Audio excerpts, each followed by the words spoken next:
So you're not going to be happy with me. You're not going to be happy with me at all. I went on a death scroll of my ex's social media back when we were in a relationship. And in saying that, I think I'm okay with it because it was filled with love. It was, maybe this is a part of like letting go, or maybe it's a part of something else, but here's what you can tell. You can tell that she was happy. You can tell she was happy, healthy in comparison to now. You can actually tell. It's like clear as day. Clear as day. Which is like, it kind of helps my brain a little bit because it's been so messy. It's like, was I so bad? Was I so like, was it me? Was it, rah. And it wasn't, if that makes sense. I struggled in the relationship because she did not give me 50-50, living together and not asking how my dad was, like emotionally not available because she's in fight or flight for herself and potentially narcissistical tendencies meaning, she's very concerned and very insecure. And we go through a lot of these things, and it sort of even broke my heart. There's videos of her saying, here's how insecure I am. My partner dreamt last night that we were having a, threesome, and I was insecure in the dream and I had to run out of the room or something like that. So I was so worried about her all the time that even in my dreams, she would show up as she would come up as insecure, and things would come up like that. So one of the things that I haven't maybe discussed yet, which really has screwed my brain a little bit. So I loved her to bits like nothing else, right? And kind of still do, or at least the person that she was. We don't know how finished her brain is now, right? She said her motto of life is, I just want to do life as easy as humanly possible. Easy as humanly possible. I just want to be happy all the time, and I don't want to do anything. I don't care. I don't care about other people. I don't care that I'm, baiting other people to pay me money and that I never do anything for it. Like, I don't care. I just want the easiest life possible, to create it as easy as humanly possible. And really, I was just that pawn. I was like, oh, well, I feel insecure around him. So in her breakup, 2.5 months ago, screaming at me saying, I found a man that's less of a man than you. I just can't handle you. I need somebody to just look at me and be like, yes, just fucking yes, like easy. Doesn't want to do any work. Family, tough conversations, cut them off. Trauma, cut it off. Easy. And, this girl has continued doing festivals, has continued having fun, and I've had FOMO. I've had massive FOMO. I'm sitting here and working on myself and on deep stuff of myself. I think the hardest I've ever worked on because of what she saw in me, I guess, and because of I can't ever have this happen again, and heartbreak and lots of stuff. Like, I'm dealing with my current circumstances in probably the healthiest way. I'm not running away. I'm not consuming narcotics. I'm not that I ever really run away with narcotics, but like, I'm not chasing dopamine. I'm not chasing women, and it's not like there's options I don't even need to chase. They're available. They're throwing themselves at me. I'm rejecting it all. And I'm going literally the other perception, saying, hey, the contra, we only begin to be happy when we truly happy internally, when we confront the hard stuff. But inside of me, I've always been thinking like, maybe it's like, maybe I'm wrong. Maybe I'm like, maybe she's right. Maybe there's this like path in the world which is just so easy. And it just happens and it's just so easy and everything's just perfect and it's easy and you just don't have to work and don't have to do anything and don't be hard. Now, I can't go against my morals. I'm not going to go against my morals. That's not what I'm going to do. But I question myself. I question myself really heavily about that. So along this social media scroll, what I got to see was that you can't lie, I guess, about aura or about how you feel inside. It looks on your face and you can see genuine laughs. You can see genuine smiles. You can see her social media following saying anytime that we were together that they've never seen her smile like that. And you can see that even her smiles now on what looks like almost a 30, 40-year-old face now is like, it's just filled with discomfort. It's filled with, I don't know what I'm doing. It's filled with like instability. It's filled with like, I guess when you're happy, you look attractive. When you're not happy, you don't look attractive. So it looks like this person is severely depressed, severely problematic. But in theory, she's got everything she wants. In theory, in her own theory. So I think that's given to me is that I can go back to being hard on myself and work on the hard things, because anytime I've worked on really hard things is when I've had really profound shifts in my confidence, in my stature as a man, in my here's how I feel, like I feel good. It's on working on the hard things. It's not just easy. It's not going on vibration. It kind of is, but not really. But like, you have to listen to your heart and make sure that what you're doing is heart aligned. But once you got to go there, you got to face some really hard stuff, and you've got to face the pain, because on the other side of pain is where true self-worth and confidence builds. And as being with a partner that had extremely low self-worth, almost at zero, to the point suicidal, that's problematic. That is why. So if she continues down this easy path, it will just continue being worse and worse. So I looked at it with adoration, I looked at it with smile, I looked at it with and I also was sad that I'm not that happy. Like, you can see that I was very content in the terms of I wasn't getting everything I needed, but I think in my brain what happened for me was I was like, look, there's a massive age gap here. So I don't know what she has learned or not learned. Maybe this is just one of the things that you need to learn. Maybe a 20-year-old or 19, 20-year-old doesn't know to ask about how's your dad going. Maybe she doesn't know how to care for other people. And even though we had discussions, had conversations, maybe she doesn't know. So, and I think I stayed in the relationship for a long time because there was this confusion of like, well, is it not? And I guess when we saw the couples therapist, that was the big moment for me, like, the couples therapist was like, she's disassociated majority of the time.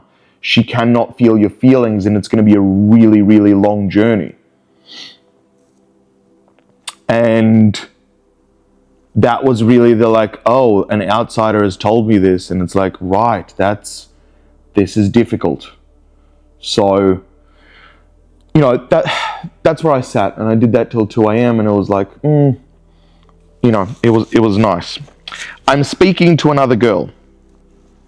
This girl is somebody I used to see for about a year. We never ended up together, but I've been speaking to her lots, and we've developed quite a good friendship.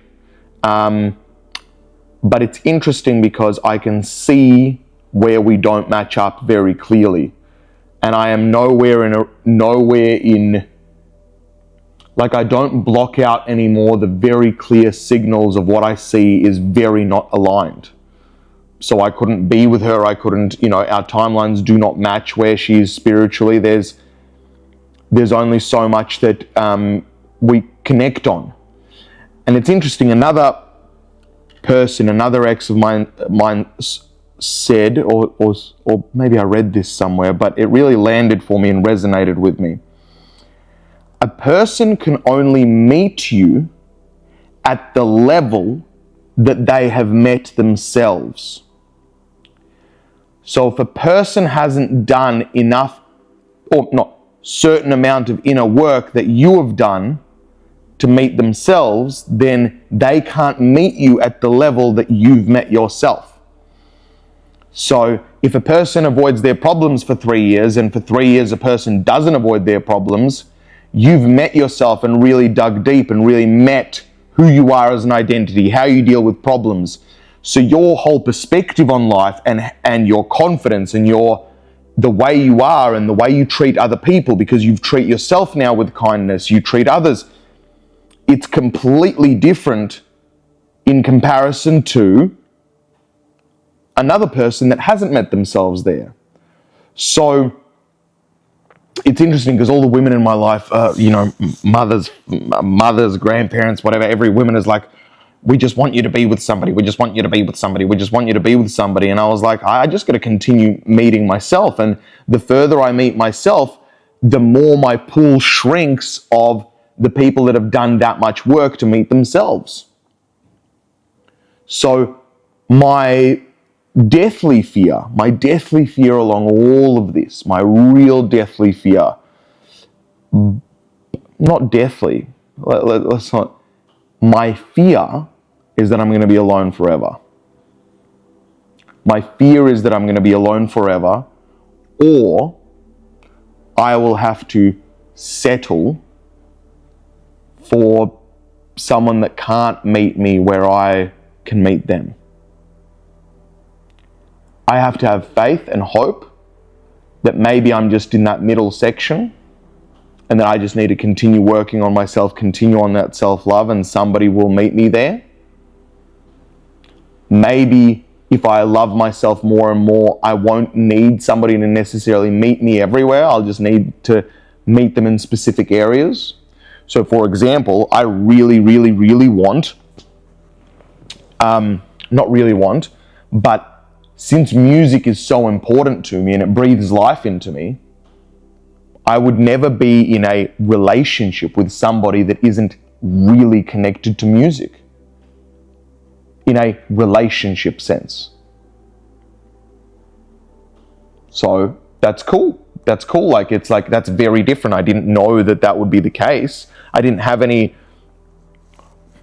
almost beforehand, take Andrew 5 years ago, there wasn't really standards. It was like, well, my standard was I always loved the top of the top females. So, if we walk into a room of 200 females, I'm attracted to the leader female, the head woman of that. And that was it. And that didn't matter. It didn't matter for me if how she thought about me, what her values were. She was like, I was just attracted to the top because I related to myself to being at the top. So I'm attracted to the top. And that's still the case, but it's now the top. And then there's another layer. Now you have to be really musically connected. And shit, you probably have to like my music. Well, I mean, you do. You have to believe it. You have to you definitely have to feed into my vision. And if you can't see the vision that I can see for myself and can't feed into that, then obviously we can't be in a long-term relationship. Anyway, I'm not in a relationship place. I'm really not looking, but, in looking that over, I was like, Andrew, you're doing it again, but it had a different flavor to it. It had it was a bit sad. It was just like, babe, like, you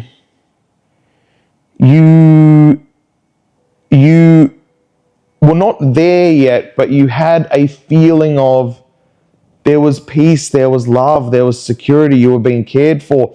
And she didn't not acknowledge this.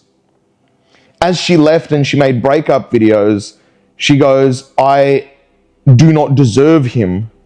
And I only hope that one day, if I ever am able to deserve him again, or even come close to how giving he is, or how he is with people, or how selfless he is, then that would be the biggest compliment that anybody could ever give me. And she used to even in person, cry when she would tell her mother about me or something like that. So she definitely felt those things deep inside, but she also knew that she had a lot of work to do. So it's like, it's really rough. It's really, really rough it's really, really rough, I would imagine, for her to face as well. But if she disassociates, she's in a disassociated state. She's also now surrounded by other people, which are, most people do this. You're like, you broke up? Don't worry about him. Means it wasn't the right one. And especially if somebody else is interested in you, what are they going to say? They're going to say, no, he was probably great. I do.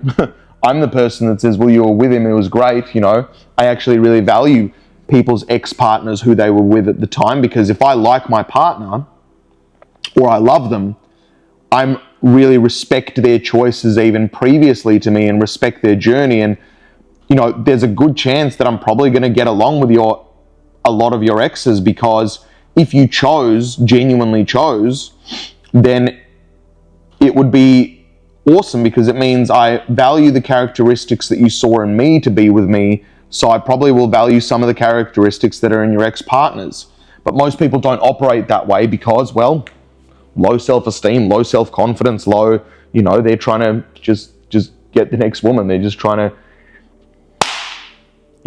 as a man, they're just trying to tap the next thing. They're just trying to tap the next girl. So most people as well, they do what's called, we do this make everyone feel better about themselves. So we're like, oh, no, don't tell them the truth. Like, no, babes, you didn't need to do work. It was probably like, what, did he tell you you didn't listen? Nah, you're fantastic. Don't let a man bring you down. Means he wasn't the right one. He was controlling. Where in reality, we would sometimes have conversations like, babe, hey, I need to bring something up with you. It's been a couple of weeks. You haven't still asked about my dad, and he's in hospital and it's really hurting me. Can we address this? Like, how can we build a system where maybe you write it down if you remember it or something, or like it really makes a difference to me because it makes me feel uncared for. These are really adult conversations with, intellectual adult. I don't want to say adult conversations because majority of adults don't have conversations like this either. So it's not like, sit the fuck down and have a real conversation saying, hey, this behavior that's been going on has made me feel this sort of way. I would love for that behavior to be different and be more like this. Can we meet in the middle? Or why is that behavior happening? Can we address that behavior? So most people do I'm just going to make you feel better about yourself, make you feel better about yourself, make you feel better about yourself. And once a person feels better about themselves, they don't do anything. They're like, yay, great, I'm just going to be addicted to the dopamine and the happy feelings. And as I said in yesterday's video, the journey to hell looks very pleasurable. It's like happy, oh my God, happy, drugs, parties, oh my God, everyone's happy. And oh my God, I am 40 and I am no prospects, no job, no nothing, no life, no emotional stability. I am finished. I am mentally retarded. The journey to happiness and true fulfillment is hellish. It's getting up at 5 a.m. in the morning. It's crying. It's facing your shit. It's talking your stuff out. It's having the uncomfortable conversations. It's facing the truth for yourself. Facing like, yo, I gotta face that my diet controls my entire life. It controls my entire emotions. That is a hard conversation to continue having with myself. It's so much easier for me to latch on to, for example, this girl that I'm speaking to, and she's like, nah, it's all right to have some cake sometimes. And she's like, oh, ups and downs, like, but you're shaky. Like, your whole diet, your whole regime is shaky. You sometimes smoke cigarettes. You sometimes don't smoke cigarettes. It's all right. I'm just flowing with it. Okay, cool. Flowing with it to where? To nowhere. Flowing with it to nowhere. To nowhere, to your grave. Like, we don't flow, we achieve. Like, we've got big dreams, big aspirations. why wouldn't you want to max out life? Why wouldn't you see what you're capable of and what you can leave as an impact on humanity or leave an impact on other people? Like, I don't matter. I'm happy. If I don't want to make impact to other people, I could just lay here and do nothing. I could just drink, take drugs, and just chill out for the rest of my life. That doesn't make you happy. I've done that. It doesn't make you happy. What makes you happy, ultimately, is first sorting yourself out and then giving back to other people so it can help them achieve their stuff. And then you're like, yay, you're killing it. I'm killing it. We're all killing it. Yay. But we're all killing it. We're not all creating this like community where we're just like letting everybody else not say what's going on, because if you become better, that would mean that I'm not better myself. So, if I'm a 40-year-old junkie, I'm not going to tell you to stop taking narcotics, because if I told you to stop taking narcotics, that would mean there's something wrong about me. So I'm going to support it. I'm like, yeah, babe, yeah. Nah, you're just a free thinker. You're just a free thinker, and it breaks my heart. I want to hunt them down and shake them and be like, what are you doing to the love of my life? But I can't. You can't save everybody. You can't. I'll try. I will try. I will try through my music to try and save everybody. I will try through books, through music. I will try and save everybody. But I understand conceptually that's probably impossible. Probably. It's possible, but I'm not willing to go probably at the moment in my life to Dalai Lama stats. But even the Dalai Lama did not save humanity. Even the highest of highest people with the highest amount of impact did not change humanity. And they're people that sacrifice their entire life for it. I like a bit of pleasure. I do like a bit of pleasure, like dopaminergic serotonin pleasure, where it's just selfish and it's just for enjoyment of me, and it's just like, I want to enjoy a bit of this existence for life. So I'm not going to sacrifice everything for it, but I'm going to pretty much sacrifice everything for this stadium. Well, not everything, but majority of things for the stadium. So anyway, that's my whole spiel. Hopefully you're not mad with me. Hopefully you kind of understand where I'm coming from, and God bless. Hope she's okay. And it's sad. It's sad because you can see there was pure joy, there was pure care. And when you care for somebody like that, they become more grounded and more whole, which she was. And as she becomes not that, it's going to become not that. It's going to become really floundered and really like, So, upsetting. What can I say? It's upsetting, but it is the way of the world, and I haven't confronted myself enough yet really to save her at a mass level. Because let's be honest, if I had at this point 100 million followers or 100 million people that I could reach every day, let's say, I could probably put out some messages that would probably save her or get the community involved to save her. But I haven't confronted myself enough to be able to do that. So it's not even her fault, it's my fault for not having confronted more of myself to be able to make a difference for her. Even outside of the threats, even outside of everything, Because if I have such a wide impact, I can begin to change how community begins to think about certain things, and then that community can spread that thinking, and then it spreads to her friends, spreads to that, and eventually gets her out of it. But unfortunately, I haven't confronted myself enough to have that much impact yet. So, we're going to confront ourselves more. We're on the journey.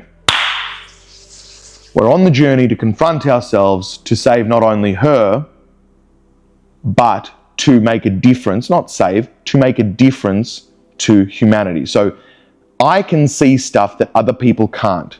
It is my job, it is my duty to not die without being able to leave that impact onto the world so they can then see it for themselves and make a difference to their life and lead a more whole, complete, fulfilling life where they can achieve their dreams and also live their highest, truest purpose self. I love you. Have the best day. Don't be mad at me. I love you. Peace.